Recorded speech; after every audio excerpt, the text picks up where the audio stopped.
Oi, amados, tudo bem com vocês? Como é que vocês estão de quarentena? Tá todo mundo quietinho em casa? Tô morrendo de saudades. Pessoal, a gente vai começar agora com esse estilo de aula porque vocês entenderam, eu acho, né, que a gente tá vivendo um período muito difícil e infelizmente a gente não pode continuar com os nossos encontros presenciais, pelo menos por enquanto.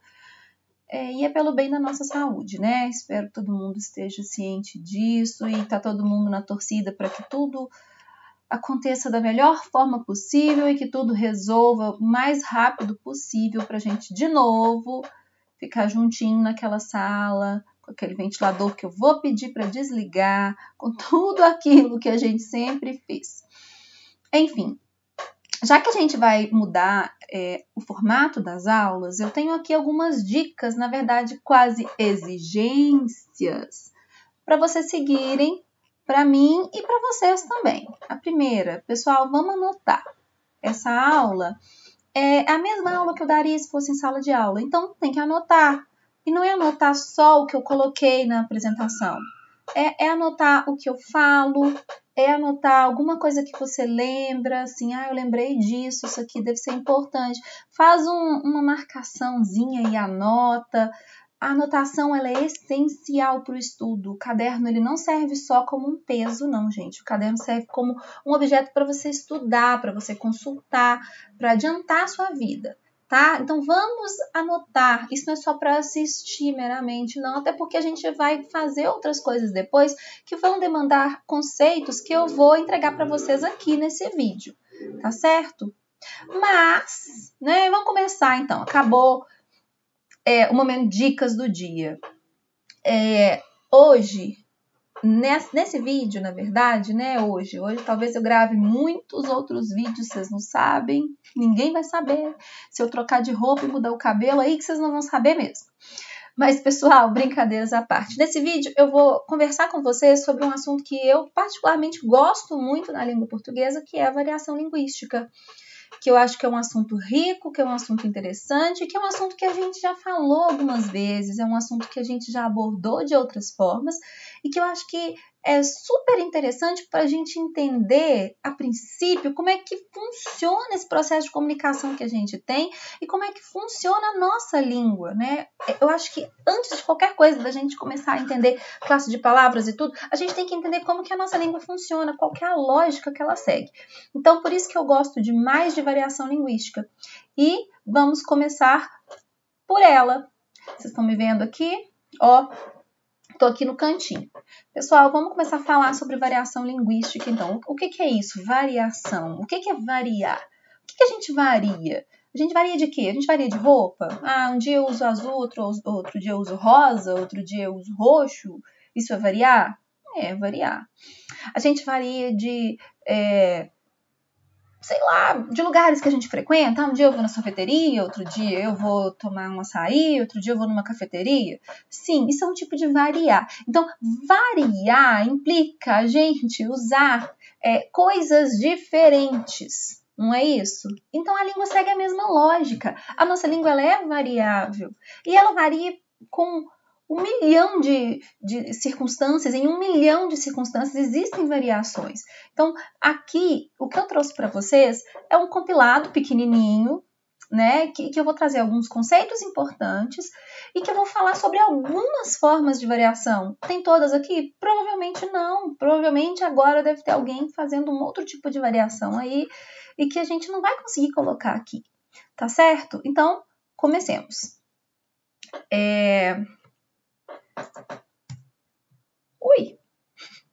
Variação linguística. Então, vamos começar tirando os mitos que envolvem a variação linguística e lembrando, assim, daquela fala, né? Fala direito, menino!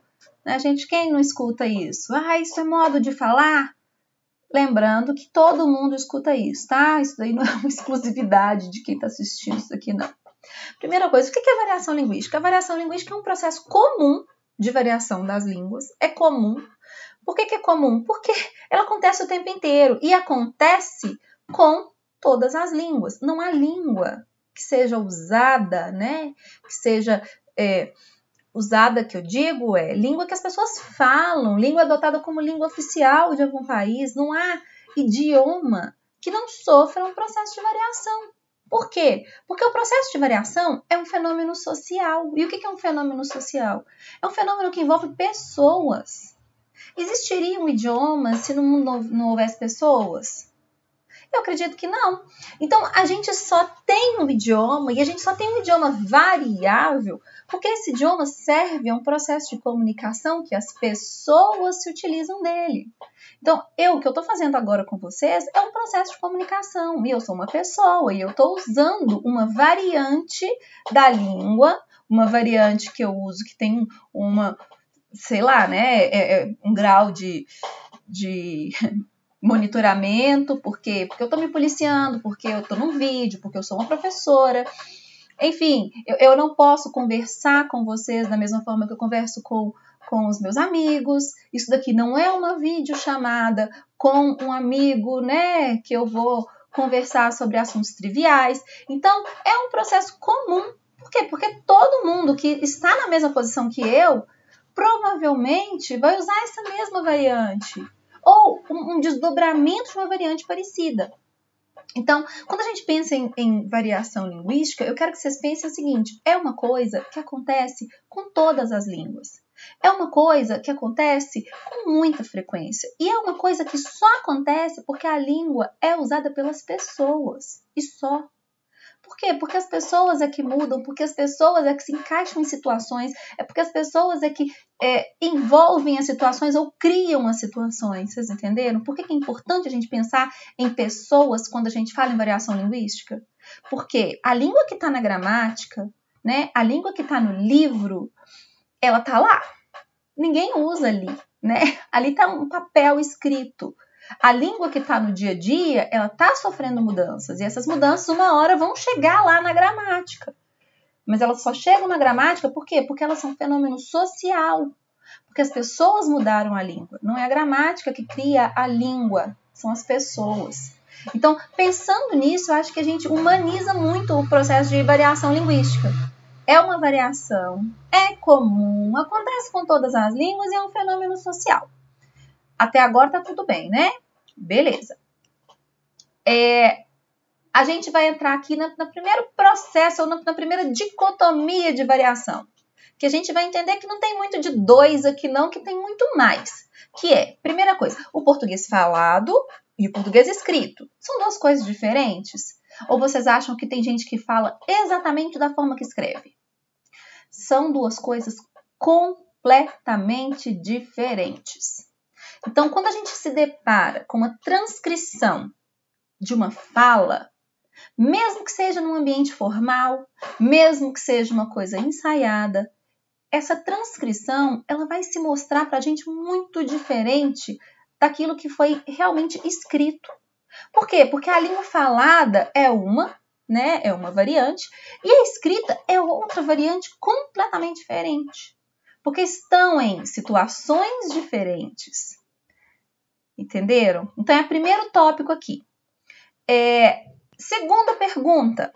A gente pode ter um português falado formal e um português escrito informal? Ou sempre a escrita marca formalidade e sempre o falado mostra informalidade? Gente, a gente pode ter o português falado formal e ele vai ser diferente do português escrito formal. Mas a gente também pode ter o português escrito informal. Exemplo, as mensagens de WhatsApp, né? As conversas de amigos pelo WhatsApp. Então, é o português, é escrito e é informal. Então, escrever não implica em formalidade, assim como falar não implica em informalidade. A gente tem as duas coisas nessas duas variantes. Ou seja, então não são duas variantes, são mais que duas variantes. Porque eu posso ter o português falado formal, ok, tem uma variante aqui. Mas eu também posso ter o português falado informal, que é o que a gente fala na feira, que é o que a gente fala para comprar pão, que é o que a gente fala na rua. Ok, são duas variantes. A gente pode ter o português escrito formal e pode ter o português escrito informal. E vai depender de quê para que isso seja, né, o formal ou informal? Lembrando a vocês, a primeira coisa que eu quero que vocês desconstruam na cabeça de vocês é que o português escrito é formal e que a fala é informal. Não tem nada disso, tá? Então, depende de quê? Primeira coisa, da situação, né? Tudo depende da situação. Quando que eu vou usar um português formal falado? Quando eu precisar falar, por exemplo, numa conferência. Exemplo, eu fui convidada para dar uma aula numa conferência que vai ser transmitida por todo o estado de Minas Gerais. Eu posso usar um português falado informal ou isso seria inadequado para a situação? Eu acho que seria inadequado para a situação. Então, a situação determina. Outra coisa que se determina, os falantes envolvidos. Quem são os falantes envolvidos do processo? Depende. Exemplo, eu gostaria de solicitar, né, o fechamento de uma rua para uma festa. E aí eu vou redigir um documento pedindo isso. Qual vai ser a variante do português que eu vou usar? Eu vou usar um português assim informal? Ou eu vou usar a variante do português escrito formal? Formal, óbvio, uma solicitação, é um documento, né? Eu vou redigir um documento. A redação de um documento implica uma formalidade. E aí a gente entra no grau de solenidade. Exemplo também, eu vou dar uma palestra para crianças de 8 anos. Qual que é o grau de solenidade disso? Eu posso ir lá e falar com essas crianças da mesma forma que eu falaria durante uma audiência lá no Poder Judiciário com o juiz? Não. Por quê? Porque existe graus de solenidade, né?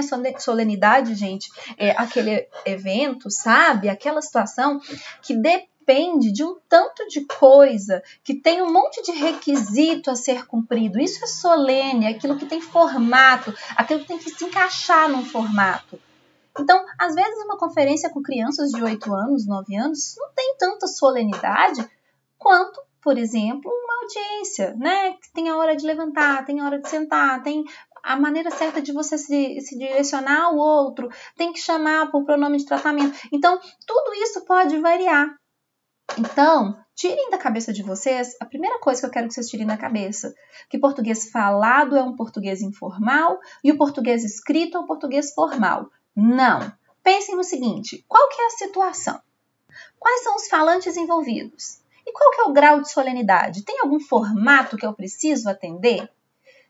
Essas 3 perguntas é que vão dizer para vocês tanto se o português falado ele é formal ou não, ou se o português escrito é formal ou não. Então, tirar da cabeça, a primeira coisa sobre variação linguística, tirar da cabeça que aquilo que está escrito é formal e aquilo que é falado é informal. Não tem nada disso. Prestem atenção para esses 3 requisitos: situação, os falantes e a solenidade. Ok? Passemos para a próxima, então. Sobre norma padrão e norma culta. Muita gente fala sobre isso, né? Vocês já escutaram? Ai, o fulano tem que escrever na norma culta. Ou então, use a norma padrão do português. Ok. Tem diferença? Tem diferença. E tem uma diferença, assim, considerável entre elas. A gente tem como norma padrão aquela norma que está lá na gramática. Eu falei anteriormente, né? Aquilo que está escrito na gramática. Mas a gente fala que isso é tipo uma abstração. Sabe o que é uma abstração? Abstração é alguma coisa que a outra tem que se encaixar. Não quer dizer que corresponda à realidade. As abstrações não correspondem à realidade. Então, o que está ali, né, transcrito na gramática, muitas vezes não corresponde à realidade.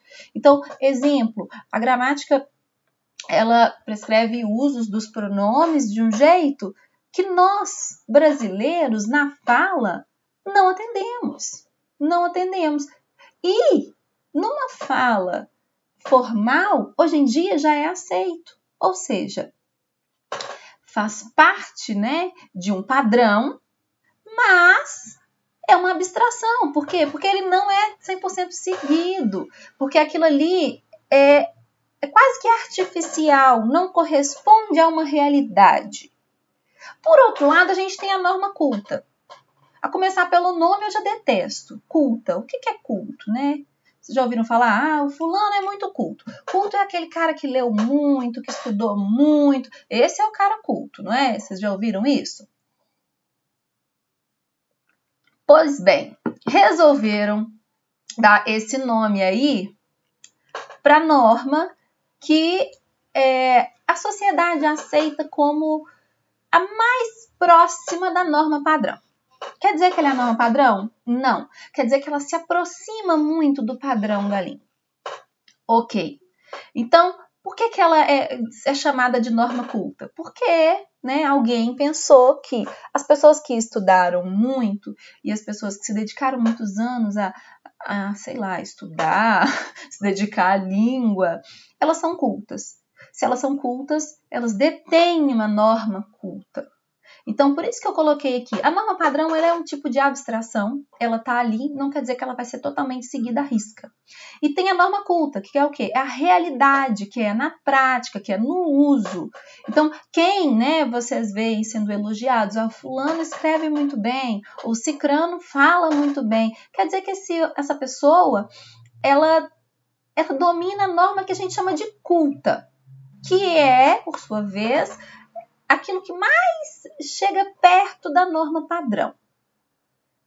O nome é bom? Não, o nome não é legal, porque o nome força a gente a acreditar que quem fala bem, né, quem sabe se expressar muito bem, é aquela pessoa que frequentou um ensino bom e um ensino de qualidade.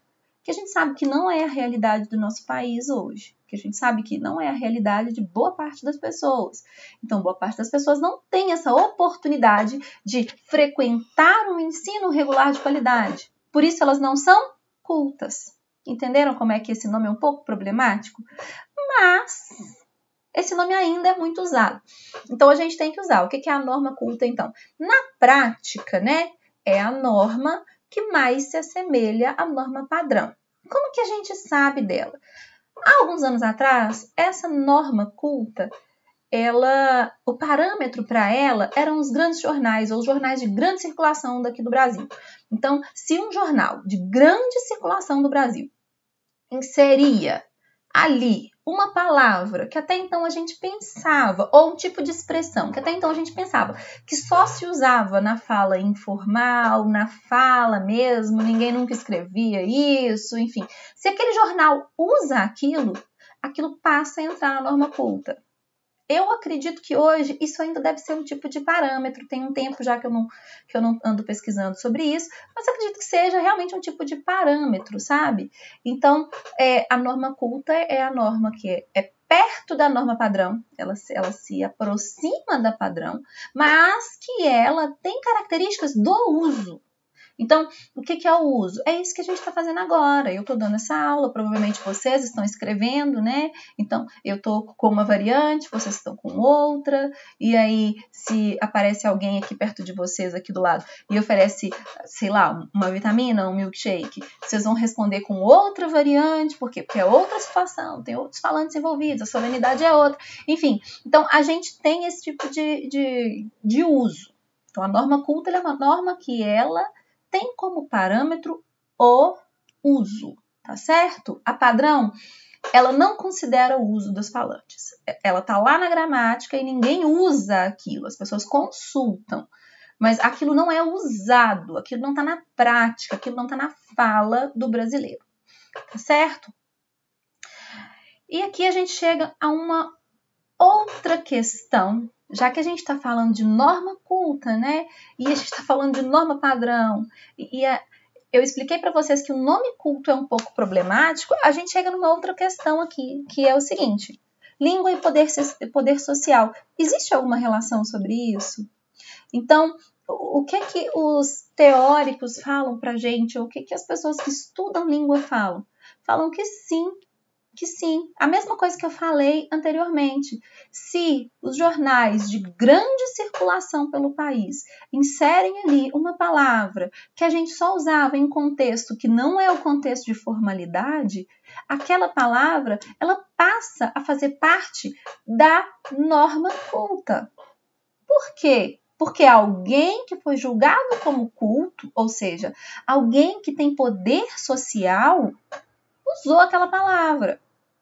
A gente fala muitas coisas no dia a dia, a gente escuta muitas coisas no dia a dia, mas para que isso que a gente escuta e fala entre, né, para o rol das coisas importantes da norma culta, a gente precisa ter uma coisa, que é poder social. E aí a gente cai numa outra armadilha, que é o preconceito linguístico. E o que é? E ele existe de fato? Gente, eu falo para vocês, existe. É claro que existe. O preconceito linguístico é uma realidade. Então, quantas vezes vocês já ouviram as pessoas falando assim, nossa, o fulano é muito burro, ele não sabe nada, ele fala tudo errado. Isso é um tipo de preconceito linguístico. O que é falar errado? Preste atenção aqui. O que é falar errado? Né? É a gente falar uma variante que não está dentro da norma culta? Para muita gente, sim. Então, a gente tem que pensar o seguinte. Primeira coisa, conceito de adequação. É adequado eu falar certo tipo de coisa de certa forma na situação X? Se não for adequado, aí tá um pouco inadequado, o conceito de errado é muito forte. Mas a gente tende a ter um pouco de má vontade, né, com as pessoas que conversam de um jeito diferente da gente. Sim ou não? Ou tem uma outra situação, que é o outro lado da moeda. A gente tende a supervalorizar as pessoas que falam bonito, entre aspas, mesmo que essas pessoas não falem nada com nada. É ou não é verdade? Né? Às vezes a pessoa fala de um jeito muito bonito, muito culto, e ela não está dizendo nada com nada, mas a gente fala assim, nossa, né? Ela é inteligente, ela fala certinho. Mas às vezes ela está falando um monte de abobrinha e chuchu. Pensem sobre isso. Preconceito linguístico é uma realidade. É uma realidade. E a gente tem. É muito difícil a gente se assumir assim, sem nenhum preconceito. Não tem preconceito linguístico. Porque a gente tem. É o tipo de coisa que a gente precisa monitorar. É feio. A gente precisa evitar. Porque para que serve a língua? Para a gente se comunicar. Se as pessoas se comunicaram, tá ótimo. Aí a gente entra em situações, né? A escola serve, gente, para mostrar pra gente que em certas situações a gente usa uma variante e em certas outras. Às vezes você gosta de conversar daquele jeito que a escola não fala nada sobre ele, ou então fala que tá errado. Quer dizer que você vai usar esse jeito que você gosta de conversar em situações formais? É claro que não. Você vai usar nas situações formais o jeito que você aprendeu na escola. Mas com os seus amigos, nas situações informais, tem algum problema você conversar daquela forma? Por mim, não. Por mim, não. Aquela situação ali não te exige nada que seja perto da norma culta. Entenderam? Beleza, então. Vamos continuar. A gente tem alguns tipos de variação linguística, né? Que são o seguinte. A gente tem uma variação regional. Então, o que é variação regional? Gente, o pessoal do Sul conversa igual o pessoal do Sudeste? Não. O pessoal de Minas conversa igual o pessoal de São Paulo? Não. Então, a gente primeiro tem que entender que as diversas regiões do nosso país, cada uma delas tem uma variante. Então, qual que é a variante do mineiro Belo Horizontino? É essa que a gente está falando. Então, essa é uma variante regional. Existe variante de classe social? Existe e ela é muito bem marcada. Por que vocês acham que existe uma norma culta e tudo aquilo que fica fora dela fica numa situação em que a gente não sabe nem colocar nome? Porque a norma culta vem de uma classe social que teve condição de frequentar um ensino formal, né, que domina a norma padrão ou fala muito perto daquilo que é padrão, não é? Então, as classes sociais, elas se dividem, e a gente sabe que elas se dividem, e a fala é uma forma de mostrar aquela divisão. Então, exemplo, né? A gente pode vestir as pessoas de classes sociais diferentes com todas com a mesma roupa, o mesmo penteado. Ou melhor, né, que nenhuma apareça e que deixe só que elas falem e gravem o que elas falam. A gente pode perguntar depois quem está escutando, a que classe social pertence essa pessoa que está falando? As pessoas, elas vão falar e muito provavelmente elas vão acertar. Por quê? Porque esse tipo de variação é um tipo muito comum. Outra coisa também, que eu já até falei hoje, existe uma diferença, né? Existe a variação do falado para o escrito. Isso tem a ver com formal e informal? Não. A gente tem o falado formal, a gente tem o escrito informal. Isso tudo pode acontecer. Grau de monitoramento. Exemplo, né? Durante uma conferência e uma conversa que o grau de monitoramento é muito menor, que as pessoas estão mais relaxadas. Obviamente, a língua vai sofrer algum tipo de variação. Agora, do jeito que eu estou falando, muito provavelmente não é o jeito que eu vou conversar daqui a 5 minutos. Por quê? Porque o grau de monitoramento é diferente. E, né, as diferenças históricas. O português muda ao longo do tempo, todas as línguas mudam ao longo do tempo, e a gente tem exemplos vivos disso. Por que as pessoas mais velhas, elas falam certas coisas que a gente não fala, que a gente nem nunca escutou? Por quê? Porque existe um tipo de variação histórica ali. Que naquela época, aquele tipo de coisa era comum. E aí a gente entra num outro terreno, que é um terreno que eu acho muito interessante e que vocês são muito fluentes nele. Que é o seguinte, a gíria. O que é a gíria, então? A gíria é um caso particular, assim, ai meu Deus do céu, a gíria só acontece com os jovens, eu não sei mais o que eu faço com esses jovens que só falam gíria. Mentira. Mentira. Gente, todo lugar tem sua gíria. A gente tem as gírias, né, entre aspas, né, as gírias no campo jurídico, a gente tem as gírias entre os professores, a gente tem gírias, enfim, né, dependendo do contexto social, a gente vai encontrar diversas gírias. Por quê? Porque isso é natural da gente criar palavras, criar marcadores nas falas, isso sempre aconteceu. Então, não é uma coisa moderna? Não, não é uma coisa moderna, é uma coisa que aconteceu a vida inteira. Então, os nossos avós certamente tinham as gírias deles e os filhos de vocês vão ter as gírias deles que vocês também não vão entender, assim como eu não entendo muitas gírias de vocês. Tem certos lugares que tem gírias que em outros lugares não tem. Então, o que são essas gírias? São as formas que a gente apropria da língua. Por que os jovens, né, são mais visados quando se trata de gíria? Primeiro porque vocês parecem um clã social, né? Porque vocês andam em bando, vocês têm comportamentos que são muito típicos de vocês, então vocês já ficam ali em evidência. Uma gíria serve para vocês marcarem, às vezes, a identidade de vocês. Né? Só a gente que sabe o que isso significa. Quem não sabe é velho. E vocês estão achando que os velhos não têm as gírias deles. Tem sim, gente, tem sim. Então, o que é o juridiquês? Se não for também, se a gente não considerar também que ali tem um pouco de gíria, né? Então, a gíria não é uma coisa moderna, não é um caso particular. E sobre utilizar essas gírias. É a mesma coisa que eu comecei a falar. Gente, tudo tem hora. Então, o seguinte, vocês não vão ficar usando as gírias que vocês usam nas conversas informais com os colegas de vocês em conversas super formais. Vocês não vão escrever essas gírias em avaliações, vocês não vão escrever essas gírias em documentos importantes. Mas vocês podem usar para se divertir? Pode, em algumas situações sim, desde que não seja, né, nada ofensivo, desde que não seja alguma coisa que, enfim, ofenda as pessoas, ou que tenha alguma palavra que não seja legal e tal, vocês podem usar, tudo bem. A questão é, tudo tem hora, tudo tem situação. Esse é o princípio da variação linguística, tá bom? Beijo para vocês, até a próxima.